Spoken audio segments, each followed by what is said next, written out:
Forex Candlestick Signals Lesson 3, Marubozu Candlestick in Forex. Marubozu is the exact opposite candlestick to doji. As the doji represents indecision in the market, Marubozu shows total conviction about the price direction. A bullish Marubozu opening price is also the session's low, and the closing price is equal to the session's high. These candlesticks have no shadows at all, showing that the buyers are in control for the whole of the session. Let's take a look at how bullish Marubozu forms.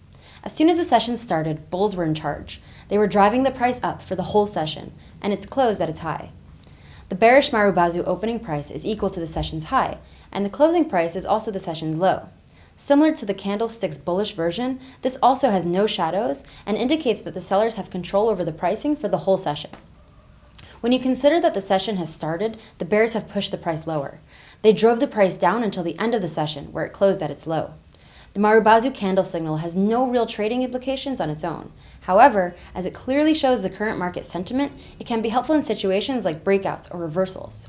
With bullish Marubozu, you will notice the price breaking resistance levels, and there will not be any selling triggered by the bears, thereby pushing it towards a successful breakout. Conversely, a bearish Marubozu at resistance can imply a complete change in current market sentiments and could lead to further decline.